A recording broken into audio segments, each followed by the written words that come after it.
అయ్యగారి ద్వారా ఈ అవకాశాన్ని ఇచ్చినందుకు నేను ఒకసారి ఆత్మీయ తల్లిదండ్రులకు చెల్లించుకొచ్చున్నాను. అయితే మనం ఒక చిన్న ప్రార్థన చేసుకున్నాము. దేవా, నీకే వందనాలు, స్తోత్రములు దేవా. ఇప్పటి వరకు చెప్పబడిన 4 మాటలు దేవా, నిలబడిన ప్రతి బిడ్డను దేవా మీరు నిలబెట్టి ఏదైతే నీ సంఘంతో మీరు మాట్లాడాలనుకుంటున్నారో దేవా, అది మాట్లాడినందుకు వందనాలు, స్తోత్రం దేవా. అయ్యా, నిలబెట్టిన నన్ను కూడా మీరు జ్ఞాపకం చేసుకుని దేవా, శిలువ మీద నీవు పలికిన 5వ మాట తండ్రి, నేను ఏ రీతిగా వీరికి వివరించి చెప్పాలో దేవా, నాకు మరుగుగా మీరు తండ్రి నా నోటిని మీరు గురుగా వాడుకొని దేవా, బలమైన వాక్యముతో తండ్రి మా సంఘాన్ని పోషించమని, మీరు చేసిన ఈ చిన్న ప్రార్థన మీ పాసాన్ని చేర్చుకోమని మా కొరకు తనను వేసే ప్రశ్నించున్నాను తండ్రి. ఆమేన్. హల్లెలూయా, హల్లెలూయా, హల్లెలూయా. 5వ మాటగా యోహాను సువార్త 19వ అధ్యాయము 28-29 వచనాలు. ఎవరైనా ఒక్కసారి నా కొరకు.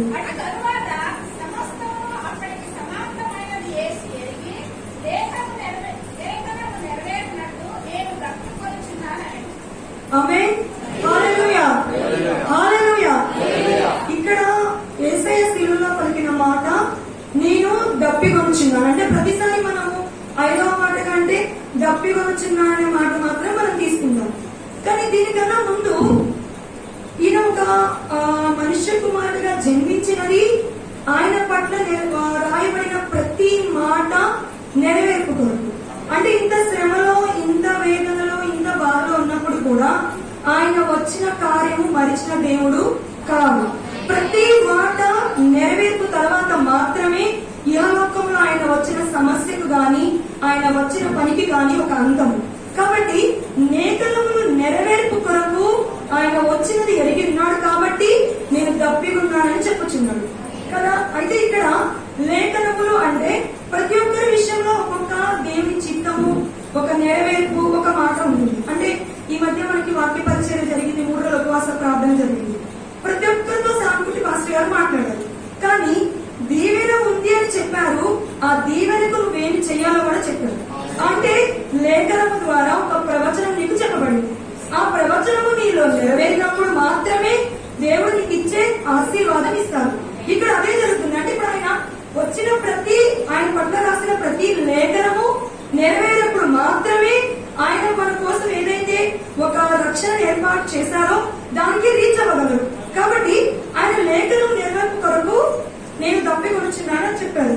అయితే ఇప్పుడు మనం ఇంకోటి కూడా ఆలోచించాలి. అనేక సార్లు అమ్మగారితో కూడా కొంతమందికి మీకు భాషల్లో మాట్లాడే వరం ఉంది, మీరు ప్రార్థన చేయండి, మీకు బైబిల్ చదివే వరం ఉంది, మీరు ప్రార్థన చేయండి, అలా అనేకమైన ఆత్మీయంగా మనకి నేర్పిస్తున్నారు. ఇంకోటి మనకు కూడా తెలుసు మనం ఎంతవరకు రీచ్ అయ్యాము అని. ఎందుకంటే ఈ 12 సంవత్సరాల నుంచి వాక్య పరిచయం వింటున్నాం కాబట్టి మనలో ఏదైతే ఫలిస్తుందో మనం అనుభవించగలము. కానీ దాని నుంచి మనం ఎందుకు బయట రాలేకపోతున్నాము అంటే మనలో మనకి ధైర్యం లేదు. మన పట్ల దేవుడు మాట్లాడిన ఆ ప్రవచనము మనలో నెరవేర్పించుకోవడానికి మనం ఒక ముందు అడుగు వేయట్లా. దేవుడు ఏం చెప్పాడు? మొదటి అడుగు నువ్వు వేస్తే నీతో పాటు నేను 100 అడుగులు నీకు వేస్తా అన్నాడు. కానీ ఆ అడుగు మనం ఎందుకు వెళ్ళిపోతున్నాము అంటే ఆ లేఖనము నా పట్ల జరిగిద్దనే ధైర్యము నీకు లేదు. ఇప్పుడు ఇక్కడ దేవుడు నీకు ఒక ధైర్యం ఇస్తున్నాడు, లేఖన నెరవేర్పు కొరకు. ఆ లేఖనము ఈ రోజు మనం అందరం కళ్ళు మూసుకుని ఒక్కసారి ఆలోచిద్దాం. దేవా, నా పట్ల ఇన్ని సంవత్సరములలో నీవు మాట్లాడిన లేఖనం ఏంటయ్యా, నీవు మాట్లాడిన ప్రవచనం ఏంటయ్యా? ఒక్కసారి మనం జ్ఞాపకం చేసుకుంటే ఒకదాని తర్వాత ఒకటి, ఒక్కసారి కాదు అనేక సార్లు ఒకే విషయంలో కొంచెం వరకు నిన్ను హెచ్చరిస్తున్న దేవుడు. ఎందుకంటే మనం దీవించబడటం ఆయనకి ఇష్టం, మనం ఆశీర్వదించబడటం ఆయనకి ఇష్టం, మన శ్రమలోంచి మనం బయటకు రావడం ఆయనకి ఇష్టం. మనం ఇంతగా ప్రేమించాడు కాబట్టే తన అద్వితీయ కుమారుని ఈ లోకానికి పంపించాడు. ఆ ప్రేమను మనం పొందలేక మనము ఆయన వ్యతిరేకించి ఆయన ఇచ్చిన హెచ్చరికలను దూరం చేసుకొని మనము కోల్పోతున్నాం. ఇక్కడ నేను చెప్పాలనుకున్న ఒకటి ఏంటంటే, ఇక్కడ యేసయ్య దేవుని జీవితంతో లేఖన నెరవేర్పు, మన జీవితంలో ఉన్న ప్రవచన నెరవేర్పు. ఆ ప్రవచన నెరవేర్పు కొరకు నీ జీవిత విధానము మార్చుకోవాల్సి, నీది నాది ప్రతి ఒక్కరు. మన మందిరంలో మనం నిలిచినాం. మన కైరోస్ సంఘానికి ఉన్న ఒక మంచి వరము, కృప ఏంటంటే మనకు ఒక మంచి వాక్యం దొరుకుతుంది. వాక్యము ద్వారానే మనం బలపడుతుంది. నిజం చెప్పాలంటే ఈ రోజు ఈ క్షణం ఇక్కడ మనము ఇంత బలంగా నిలబడాలంటే కేవలం వాక్యం వల్లనే. ఏదో ఒక స్వస్థత కోసమో, ఏదో ఒక బహుమానం కోసమో, ఆశీర్వాదం ఎవరిని అడిగినా కానీ మన సంఘానికి కొత్తగా వచ్చినాడు కూడా వాక్యం చాలా బాగుంది అన్నారు. కానీ ఆ బాగున్న దగ్గర ఆగిపోతున్నాం. అక్కడి నుంచి ముందుకు ఎందుకు అలాగే వెళ్ళిపోతున్నాం? అది మన జీవితంలోకి ఎందుకు వెళ్ళిపోతున్నాం?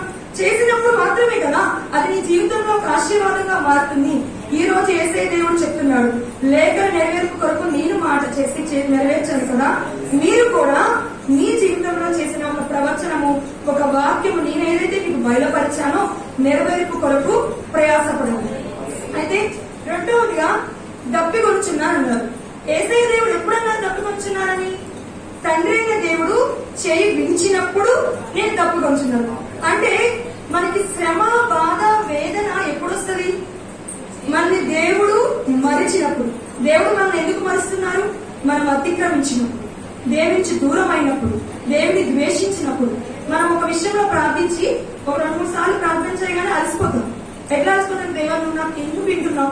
ఒకప్పుడు నేను కూడా అట్లా అన్నదాన్ని. నేను చెప్తున్నా కదా, 7 years బ్యాక్ నేను కూడా ప్రార్థన చేసినప్పుడు విసిగిపోయా. నాకంటూ ఒక ఆత్మీయ సంఘం లేదు, నా కొరకు ప్రార్థించే వాళ్ళు ఎవరు లేరని నేను విసిగిపోయి కొన్ని రోజులు ప్రార్థన బంద్ చేసిందాన్ని నేను కూడా. కానీ ఎప్పుడైతే రామగుండానికి వచ్చానో అప్పటి నుంచి దేవుడు నేను, దేవా నీవు నన్ను జ్ఞాపకం చేసుకోండి అన్నట్లా, దేవా ఈ శ్రమలో నువ్వు నాకు ఇంకా ఏమి నేర్పిస్తున్నావు, ఈ శ్రమలో ఈ బాధలో నువ్వు నాకు నేర్పిస్తున్నావు. నన్ను విడవలేదు. విడిచినప్పుడు అసలు విడిస్తే అది తట్టుకోలేము. శోధన సహించే వరకు మాత్రమే దేవుడు మనకి ఎవరికైనా పర్మిషన్ ఇస్తారు, కానీ దాన్ని తట్టుకోవాలంటే శోధన ఇవ్వలేదు. ఇక్కడ మనం నేర్చుకోవాల్సింది ఏంటంటే, దప్పికొంచున్నాను అన్నప్పుడు యేసయ్య దేవుడు ఆ ముందు రోజు రాత్రి సైన్యానికి అప్పచెప్పబడ్డారు. ముందు రోజు రాత్రి అప్పచెప్పబడిన కానించి శ్రమ, వేదన, బాధ, కొరడా దెబ్బలు, ఆ రక్తం కారిపోతుంది. రక్తం అంటే ఏంటి? జీవం.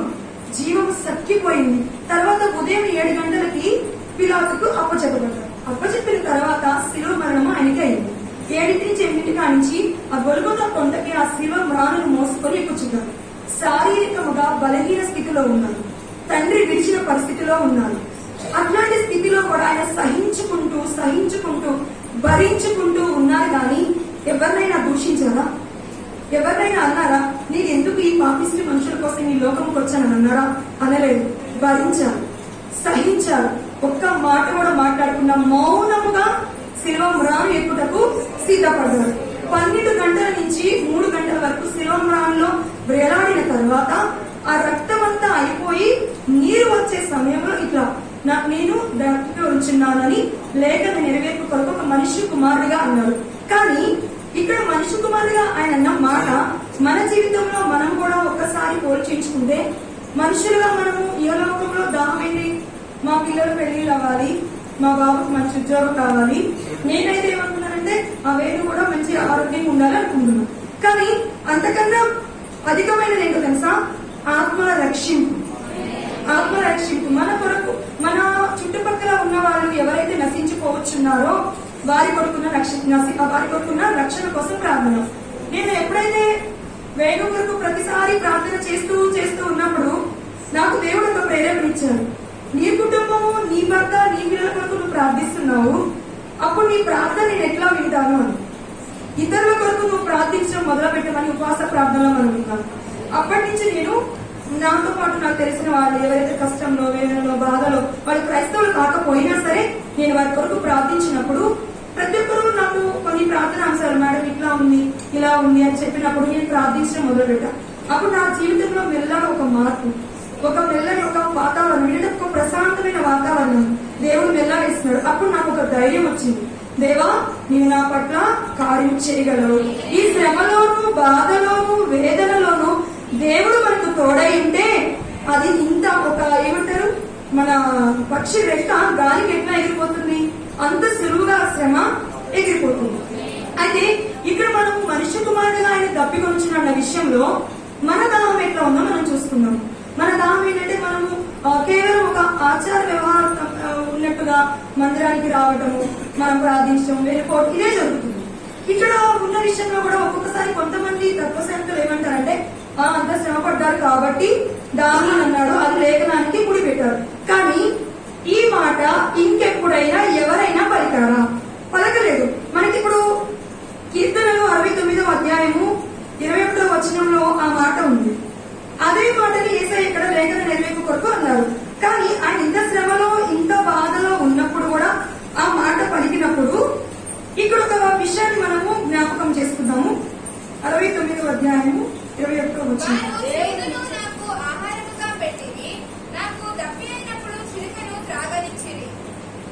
ఓకే, అయితే ఇక్కడ చూడండి, చేదును నాకు ఆహారముగా పెట్టిరి, నాకు దప్పికున్నప్పుడు చిరకను త్రాగనిచ్చేది. అసలు ఈ చిరక అంటే ఇంగ్లీష్ లో వెనిగర్ అని ఉంది కదా, ఈ వెనిగర్ అనే దాన్ని బోళంలో కలిపిచ్చారు. మనము చరిత్ర చూసుకున్నట్టయితే ఈ వెనిగర్ బోళం అనేది ఏంటంటే ఇప్పుడు మనం యూజ్ చేసే ఎలక్ట్రీషియన్. ఇప్పుడు మనము ఆపరేషన్స్ అప్పుడు లేదా మనం పళ్ళు కానీ ఎక్కడైనా దెబ్బలు తగినప్పుడు కుట్లేయడానికి ఈ స్పర్శ పోవడానికి అక్కడ ఇంజక్షన్ చేస్తారు కదా, ఆ ఎలక్ట్రీషియన్ అనమాట. అయితే ఆయన అంత దాహం ఉన్నాను అని ఆయన అక్కడ పలికినప్పుడు వెంటనే అక్కడ ఉన్నవారు ఏం చేశారు, ఒక చిరకకు స్పాంజ్ ఎత్తి చిరకలో నుంచి ఆయనకి త్రాగడానికి ఇచ్చారు. కానీ యేసయ్య దేవుడు ఎక్కడైనా తాగినట్టుందా ఆ చిరకను? తాగలేదు. ఎందుకు తాగలేదంటే వీళ్ళ ఉద్దేశం ఏంటి, సైనికులు ఇప్పుడు ఈయన పడే బాధ వేదన ఆయన కూడా అంటే నిన్నటి నుంచి ఇట్లా చేస్తున్నాం కదా, పాప ఇంత బాధపడుతున్నారు, ఇంత కష్టపడుతున్నారు, కొంచెం ఉపశమనం, ఒక మత్తు స్పర్శ తెలియకుండా మరణం ఇద్దామని అనుకొని ఉండొచ్చు వాళ్ళు. కానీ మన దేవుడు వచ్చింది నీ బాధ, నీ వేదన, నీ శోధన ఆ సిలువ మాల మీద సిలువ వేయడానికే వచ్చారు కాబట్టి దాన్ని నిరాకరించారు.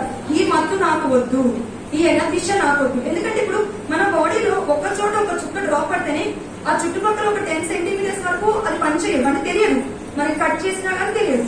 కానీ ఇప్పుడు పళ్ళ కట్టించినప్పుడు డైరెక్ట్ అవి మన ఈ ఫుడ్ పైప్ త్రూ లోపల అంత ఇంటెస్టైన్స్ వెళ్ళిపోయినప్పుడు బాడీ మొత్తం ప్యారలైజ్ అవుతుంది, ఏం జరుగుతుందో తెలియదు. కానీ దేవుడు వచ్చింది దేనికి, మన శ్రమలు, మన బాధలు, మన పాపములు, మన దోషములన్నీ పోగొట్టి వీళ్ళకి ఒక రక్షణ ఇవ్వాలి. నేను ప్రేమించిన ప్రజలకు నేను ఏదో చెయ్యాలి అని చెప్పి వచ్చారు కాబట్టి దాన్ని నిరాకరించారు. పుచ్చుకున్నారు కానీ ఇలా పట్టినట్టు చేశారు కానీ త్రాగలేదు. ఇది మనం తెలుసుకోవాల్సిన విషయం. ఆయన మనిషి కుమారుడుగా ఉన్నప్పటికీ కూడా దైవిక జ్ఞానం ఏ మాత్రము పోలేదు. ఆ దైవ కుమారుడు అనే జ్ఞానంతో పాటు ఆయన ఇక్కడ మనం మూడోగా తీసుకుంటే దైవిక దాహం ఉంది. ఫస్ట్ ఏంటి, లేఖన నెరవేర్పు. రెండవది మనిషి కుమారుడిగా దాహం అని చెప్పింది. మూడవదిగా చూస్తే దైవిక దాహం. దైవిక దాహం అంటే ఆయన పడే శ్రమలో, బాధలో, వేదనలో ఆయన చూసినది ఒక్కటే. నాకు ఒకసారి హెబ్రీలు 12వ అధ్యాయం 2వ వచనం ఒక్కసారి.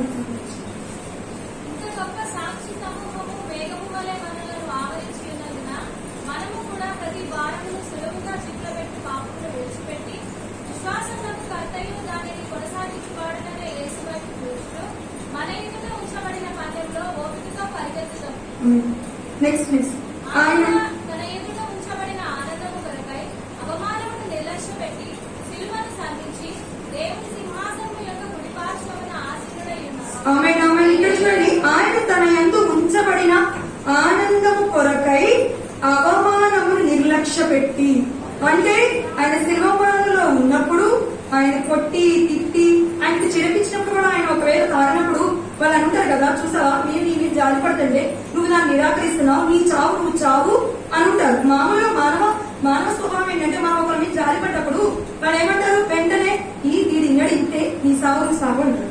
అవునా? ఇక్కడ నేను ఒక స్టోరీ చెప్పాలనుకుంటున్నా. ఒక ఓల్డ్ పర్సన్ రోడ్డు మీద వెళ్తుంటే ఒక కుక్క పిల్ల దొరికింది కదా. దొరికినప్పుడు ఇంటికి తీసుకొచ్చి మంచిగా దాన్ని ఇంట్లో కూర్చోబెట్టి దాన్ని మంచిగా పెంచుతాడు. ఎట్లా అంటే తన ఒడిలో నుంచి కిందకి దింపకుండా పెంచుతాడు. దానికి మంచి అన్ని తీరులో దొరుకుతున్నాయి. దొరికినప్పుడు ఎట్లయింది, ఆటోమేటిక్ గా దానికి లేజీ ఇస్తాను వచ్చేసింది. ఎప్పటికీ ఆ ఒళ్ళోనే కూర్చుంటుంది. ఒళ్ళో నుంచి కింద దగ్గర మంచిగా బొద్దుగా తయారైంది. అయినప్పుడు అందరూ ఇంట్లో వాళ్ళు అంటారంటే దీన్ని నువ్వు ఎందుకు వదలట్లేదంటే ఆయన ఒకటే మాట్లాడారు, దీన్ని నేను వదిలితే ఆటోమేటిక్ గా దాని పాత స్థితికి వెళ్ళిద్దని నాకు భయం ఉంది అని అన్నారు. కానీ ఈ కుక్క కనిపిస్తుంది, ఆ గేట్ దగ్గర నుంచి అటు ఇటు పోతున్న కుక్కలు తీసినప్పుడు అనిపిస్తాయి కదా, అబ్బాయి ఇక్కడ ఇంటికి తీసుకొచ్చి ఇక్కడే పడేశారు, ఇక్కడే వస్తున్నారు. ఇప్పుడు మనం 3 రోజులు ఉపవాస ప్రార్థన కూడా కొంతమంది పరిస్థితి అట్లాగైంది. రాకపోతే అయ్యగారు ఏమంటారు, వస్తేనేమో ఈ కరెంట్ ఉండదు, ఈ బాధ. ఇప్పుడు కుక్క పరిస్థితి కూడా అట్లాగే ఉందన్నమాట. ఇప్పుడు ఇంట్లో ఉంటేనేమో ఉండలేకపోతుంది, బయటికి వెళ్తే ఆహారం దొరకదు, దానికి తెలుసు ఆ విషయం. అయినా సరే ఒకరోజు ధైర్యం చేసి ఆ ఓల్డ్ పర్సన్ లేనప్పుడు, ఆ యజమాని లేనప్పుడు గేట్ దాకా వెళ్ళిపోయింది. ఈయన దాని కోసం వెతుకుతున్నాడు. అది వెళ్ళిపోయింది కదా, కొన్ని సంవత్సరాల నుంచి ఇంట్లో ఉంటుంది, దాన్ని తప్పిపోతే ఆటోమేటిక్ గా వెళ్ళింది. ఇది కొంచెం మంచిగా ఉన్నప్పుడు బయట ఈ కొత్తగా వచ్చిన కుక్కలు వేస్తే వేరే కుక్కలు ఊరుకుంటాయా? ఏదో వేస్తే పరిగెత్తి పరిగెత్తి దేనిపోయింది కాలు ఎరుకుంటుంది. ఎరగొట్టుకొని దాని అవస్థ అక్కడ పడుతుంది. ఇక్కడ ఈ యజమాని కూడా ఏమైపోయింది, దానికి ఏమి జరిగిందని ఒక బాధలో వేదనలో ఇక్కడైనా బాధపడుతుంది. అక్కడ కుక్క అవస్థ పడుతుంది.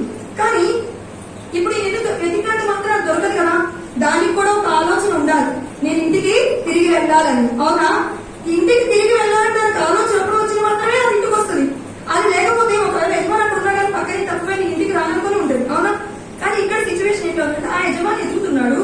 ఒకసారి తప్పించుకుంది చూసి, రెండోసారి చూసి తప్పించుకుంది, మూడోసారి దానికి మూడో రోజు దానికి ఇంటి దొరకలో ఏం దొరకదు, సచ్చినట్టు ఇల్లు వెతుక్కుంటా వచ్చింది. ఇప్పుడు మన పరిస్థితి కూడా అంతే ఉంది. శ్రమలు బాధలు వచ్చినప్పుడు ఏం చేస్తామంటే ఫస్ట్ ప్రేయర్ చేస్తాం, రెండోసారి వేస్తాం, కొన్నిసార్లు దేవుడు విడిపిస్తాడు. మళ్ళీ కొన్నిసార్లు అనుకున్నా దేవుడు ఆయనే విడిపిస్తాడు, ఆయనే చూస్తాడు. ఇప్పుడు ఈ కుక్క కూడా మూడో రోజు అనుకున్నాక ఇప్పుడు వస్తాడు, నేను ఎట్లా ఆయన కనిపిస్తాడు. ఆయన వచ్చిన ప్లేస్ లో కూర్చుంది, కానీ ఆయన అక్కడ కాకుండా ఇప్పుడు రోజు ఎదురు ప్లేస్ లో ఎవరైనా ఎదుగుతారా? ఇంకో ప్లేస్ లో వెళ్తారు, అది దొరకదా. దానికి మూడో అయింది, నాలుగో అయింది, ఐదో రోజు ఆ కుంటి కాలుతో ఈడ్చుకుంటా గేటు దగ్గరికి వచ్చి పడిపోయింది. పడిపోయినప్పుడు ఆ యజమాని దాన్ని తీసుకొని, ఎందుకంటే అది పశ్చాత్తాపం కలిగి దాని తప్పును తెలుసుకొని గేటు ఎదుగుకు వచ్చినప్పుడు ఆ యజమాని దాన్ని మురికితో ఉన్నప్పుడు తీసుకొని దాన్ని కడిగి దాన్ని శుభ్రపరిచి దాన్ని పెట్టుకున్నారు. అలాగే మన స్థితి కూడా అలాగే ఉంది. మన పాప జీవితంలో, మన దోష జీవితంలో ఇప్పటికి ఎన్నో వాక్యాలు మనం వింటున్నాం, ఎన్నో చేస్తున్నాం. దేవుని ఆత్మీయ దాని మీదే. ఒక్క ఆత్మ కూడా నశించకూడదు. నేను ఇంకా శిలువలో రక్తం కార్చి మీ కొరకు ఈ విలువ పెట్టినది, మీలో ఉన్న ఒక్క ఆత్మ కూడా నశింపకూడదు. కాబట్టి నేను ఇంత చేశాను బిడ్డ, ఇప్పటికైనా తెలుసుకో, నా దాహం ఏంటో నువ్వు తెలుసుకో. నా ఎద్దకు వచ్చినప్పుడు నీ దాహము నేను తీరుస్తాను. దుప్పినీటి వాగుల కొరకు ఆశపడుచున్నాడు, నా ప్రాణము నీ కొరకు ఆశపడుచున్నది అని మనము ఎప్పుడైతే దేవుని కోరుతామో అప్పుడు ఆయన మన దాహము తీర్చడానికి సిద్ధంగా ఉన్నాడని నేను చెప్పిన ఈ చిన్న వాక్యం దేవుడు దీవించుకున్నాను.